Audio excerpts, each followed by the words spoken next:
Olá, pessoal. Estamos aqui de volta para a parte 2 da introdução, à bioinformática, tentando elucidar o que é bioinformática. Não sei se vocês estão lembrados, mas na aula passada a gente chegou a conceituar bioinformática e viu que a bioinformática é essa associação entre a biologia e a informática, a tecnologia, de forma a integrar diferentes dados, dados de sequenciamentos, dados de ômicas, mas uma coisa ficou pendente, dessa aula. Como é que a gente tem utilizado a bioinformática no nosso dia a dia? E é o que a gente vai ver na aula de hoje. Antes da gente partir para a aula de hoje, a parte 2 da introdução à bioinformática, eu gostaria de saber de vocês. Está tranquilo acompanhar lá o Classroom? Está tranquilo observar as atividades, fazer as leituras e as respostas? Eu preciso que vocês me deem um maior feedback para a gente ir ajustando as aulas. Mas enquanto o feedback não chega, vamos seguir adiante e tentar entender um pouco mais como é que a gente consegue utilizar a bioinformática em nosso dia a dia. Vamos lá? Quando a gente gera dados por sequenciamento nas diversas ômicas, seja ela genômica, transcriptômica, proteômica, ou seja, quando a gente gera essa informação biológica, a gente precisa colocar essa informação em locais que seja possível os cientistas acessar, tanto do nosso grupo de pesquisa quanto de outros grupos de pesquisa.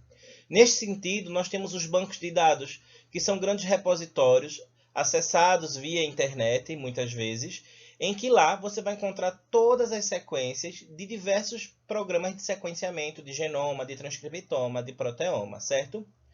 Dentre os principais bancos de dados que a gente tem na atualidade se destacam o GenBank, que é um banco que está situado lá nos Estados Unidos e que tem informações de sequências de todos os organismos, é um principal banco de trabalho da bioinformática. E junto com eles a gente pode citar o banco do EMBL, a gente pode citar o PDB, que é um banco de proteínas. A gente tem outros bancos, como bancos de vias metabólicas, como o KEGG, bancos de ortólogos, como o COG, certo? Então, em cima dos bancos de dados, a gente consegue ter acesso a diversas informações sobre sequenciamento, sobre genomas, sobre transcriptomas, e vai ser nos bancos de dados em que a gente vai encontrar a maioria das informações acerca das sequências. Então, os bancos de dados, eles são importantes para que a gente realize as nossas pesquisas.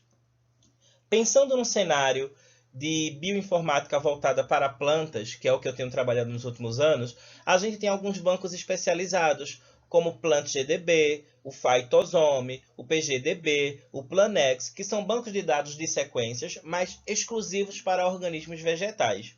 E aí vocês devem estar se perguntando, João, só tem bancos exclusivos para planta? Não. A gente vai ter bancos de dados para diversos organismos. Existem bancos de dados para humanos, bancos de dados para vírus, para bactérias. Dependendo do interesse que você tenha, provavelmente vai existir um banco de dados para a sua espécie ou para o seu grupo de organismos, tá certo? Mas, focando nos bancos de dados que a gente vai utilizar nesse curso, vamos focar principalmente nesses grandes bancos públicos para as mais diversas espécies, como o GenBank e o PDB. Então, se eu tenho esses dados depositados em bancos públicos que podem ser acessados pelos cientistas, como isso pode me gerar um produto realmente útil, por assim dizer? Se a gente pegar o exemplo da bioinformática voltada para as plantas, que é onde eu tenho trabalhado nos últimos anos, a gente observa que dados de genomas, transcriptomas, proteomas e metabolomas, por exemplo, podem gerar informações que favoreçam a geração de organismos transgênicos, ou seja, de plantas que vão ser mais resistentes a um patógeno, ao ataque de um fungo, ao ataque de uma bactéria, ou mesmo plantas que vão ser resistentes à seca ou a solos mais salinos, certo? Além de transgênicos, a gente pode estar pensando em engenheirar algumas vias. O que seria isso? Modificar um ou alguns genes que vão gerar uma resposta metabólica que a gente deseja. E mais atualmente a gente tem a edição dos genomas, pela CRISPR, que vocês já devem ter lido em algum lugar ou pelo menos ouvido falar, que permite que a gente edite genes ou regiões associadas a esses genes, e com isso a gente consegue eliminar a expressão de um gene ou aumentar a expressão de um gene ou inserir um gene novo dentro desse genoma, tá certo? E tudo isso vai gerar para a gente um organismo que é mais resistente, mais tolerante, que seja mais útil. Mas isso não é exclusividade das plantas, certo? A gente pode estar utilizando essas tecnologias para desenvolver micro-organismos mais eficientes em processos industriais. A gente pode estar utilizando isso para modificar alguns animais, como é o caso daquele Aedes aegypti transgênico, que diminui a reprodução das fêmeas e com isso diminui os índices de contágio pela dengue. Então a bioinformática ela surge como ferramenta, não só a bioinformática, né? A bioinformática associada às ômicas surge como importante ferramenta para o melhoramento de organismos, para a melhoria da qualidade de vida de nossa sociedade como um todo. Então, nesse sentido, nós devemos estar pensando como é que essas ômicas isoladamente podem contribuir tão fortemente, né, para a melhoria da qualidade de vida da sociedade, para a geração desses organismos tão especiais. Elas não vão funcionar sozinhas, tá certo? Na verdade, a gente precisa hoje integrar cada vez mais as diferentes ômicas para que a gente possa ter resultados mais robustos, mais significativos, tá certo? E a partir dessas ômicas a gente pode realizar anotação, a gente pode mapear vias metabólicas, a gente pode ver quais processos estão enriquecidos, como assim estão enriquecidos? Em uma dada situação, que vias um organismo ele vai estar ativando, que vias ele vai estar se utilizando para sobreviver. A gente consegue, por exemplo, identificar fatores de transcrição. Nesse quadrinho aqui a gente consegue observar esse tipo de informação analisada, tá certo? Então, em trabalhos que a gente faz geralmente com genômica e transcriptômica vegetal, a gente segue essas etapas, a gente utiliza esses programas e a partir desses dados a gente consegue trabalhar o nosso conhecimento e trabalhar os organismos vegetais para que eles sejam melhores em uma determinada situação. É o desejo, por exemplo, que a gente tem de modificar espécies de feijão, o feijão calpi, feijão macaça, tá certo? Para que no futuro a gente consiga ter esses feijões crescendo, mesmo em regiões muito secas, regiões com poucas chuvas. Isso vai trazer benefícios não só para a sociedade, mas para os pequenos agricultores, que muitas vezes utilizam essas culturas para a sua própria subsistência. Então a bioinformática associada às ômicas ela vai contribuir diretamente nesse processo. Uma outra possibilidade que a gente tem com a bioinformática, por exemplo, é a compreensão de algumas vias metabólicas. Se vocês observarem essa imagem que aparece agora, a gente tem a descrição de uma via metabólica associada à resposta hormonal de uma célula vegetal. E à direita, em vermelho, a gente tem como alguns desses genes vão estar respondendo nessas vias. Quanto mais vermelho, mais induzido é esse gene nessa via. E se ele aparecesse em azul, significa que ele estaria reprimido. Então, o que é que a gente observa nessa via hormonal do ácido jasmônico? Que toda a via está ativada, ou seja, dada a situação que a planta foi colocada, nesse caso a planta foi submetida à virose, ela vai ativar a sua resposta hormonal. E aí vocês podem se perguntar, mas em que esse conhecimento é válido? É válido porque alterando simplesmente doses hormonais eu consigo fazer com que a planta mimetize essa resposta a vírus. Quem sabe desenvolver uma planta que seja mais tolerante ou mais resistente a esses vírus. Outra atividade que a gente tem feito muito utilizando bioinformática é, por exemplo, a seleção de moléculas bioativas. O que é isso? A gente sabe que todas as plantas produzem metabólitos secundários. E aqui na nossa região Nordeste, a gente tem plantas que a gente vê em vários quintais, muitas vezes abandonados, e não sabe do potencial dela, como, por exemplo, a jatropha, que é o pinhão, o rícinos, que é a nossa mamona, tá certo? E analisando genomas e transcriptomas dessas espécies, a gente consegue encontrar moléculas, pequenos peptídeos, conhecidos como peptídeos antimicrobianos, que vão ter atividade contra vírus, bactérias, algumas espécies de fungos, ou seja, essas plantas elas são fonte de novos fármacos, por exemplo. E aí se a gente pensar na nossa sociedade hoje, em que o número de bactérias tolerantes ou resistentes a antibióticos tem crescido absurdamente, é importante a gente encontrar novas opções farmacológicas para que a gente consiga lidar com essas doenças, certo?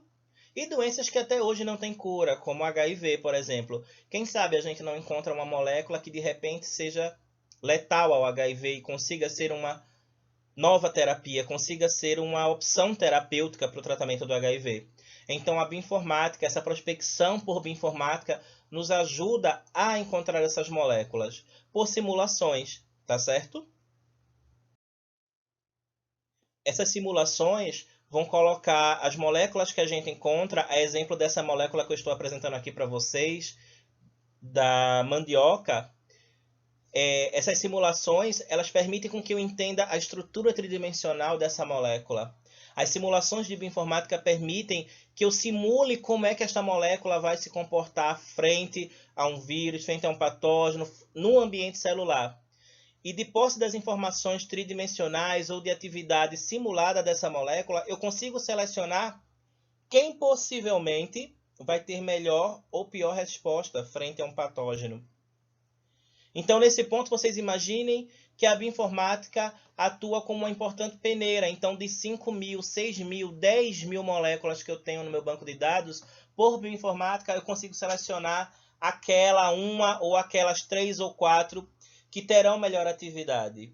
Vocês devem ter ouvido falar agora, nessa pandemia de coronavírus, por exemplo, que algumas universidades, alguns centros de pesquisa têm feito simulações em computadores e o computador indicou que tal fármaco ele vai ter mais atividade contra o coronavírus e etc, porque eles utilizaram a estrutura de reconhecimento do vírus, né? A spike que eles chamam. Essa metodologia é exatamente isso que eu estou falando para vocês. É pegar a molécula, é simular ela no computador e ver se ela tem potencialidade de atuar na resposta ou na defesa. Então a bioinformática está na linha de frente dessa nova abordagem, dessa tecnologia. E aí aqui eu trago um exemplo a vocês. Depois que eu pego minha molécula, identifico ela como potencial, eu consigo sintetizar. Essa figura aqui mais abaixo, que mostra essas bolinhas, mostram para a gente a chance que eu tenho, o quão fácil é sintetizar uma molécula. Nesse caso aqui, a gente tem bolinhas vermelhas que estão lá em cima. O gráfico não está muito uniforme, indicando para mim que, por exemplo, sintetizar essa molécula seria muito mais complicado. Mas a partir do momento que eu pego essa molécula de planta, trabalho ela por bioinformática, eu consigo gerar um composto que seja mais fácil de sintetizar. Então, se eu pego um composto natural que tem atividade contra um patógeno e eu consigo sintetizar, a indústria farmacêutica vai ter interesse nele, certo? Porque é um novo fármaco em potencial. E a partir dessas informações eu levo isso para testes de laboratório, testes in vitro, testes em vivo, e de repente eu consigo liberar um novo fármaco. Então vocês têm que ter em mente que a bioinformática está ali, na linha de frente da geração desses novos fármacos, certo? E aí quando a gente gera esse novo composto, a gente também simula tridimensionalmente para tentar ver a estrutura deles, ver a estabilidade. E, novamente, a partir das simulações, a gente consegue ter bons candidatos para levar para experimentos em vivo ou in vitro. Esse videozinho que está aparecendo aí para vocês é justamente uma dessas simulações em computador, que mostra como é que a molécula vai se comportar em um ambiente aquoso, com outros átomos interagindo. Se vocês repararem, apesar dela se mexer bastante, ela não modifica a sua estrutura. Então, quando eu tenho uma molécula que não modifica a sua estrutura, ela é estável, ela é candidata a ter atividade contra os micro-organismos que se deseja, certo?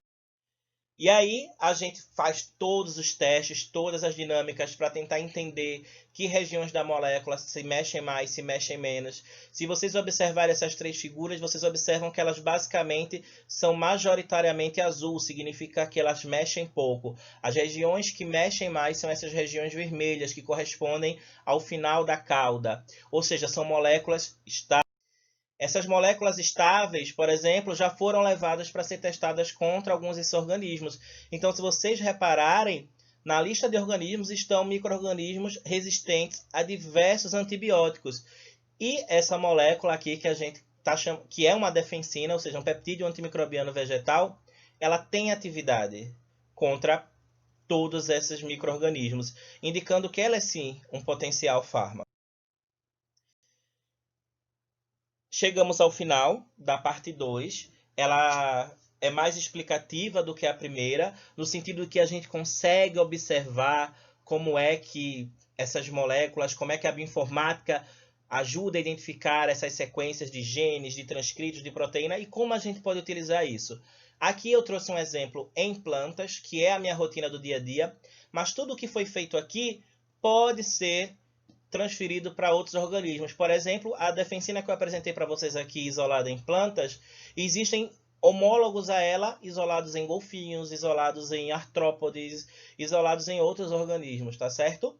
A bioinformática, então, surge como essa importante ferramenta que ajuda a acelerar a pesquisa, ajuda a acelerar o desenvolvimento dessa pesquisa.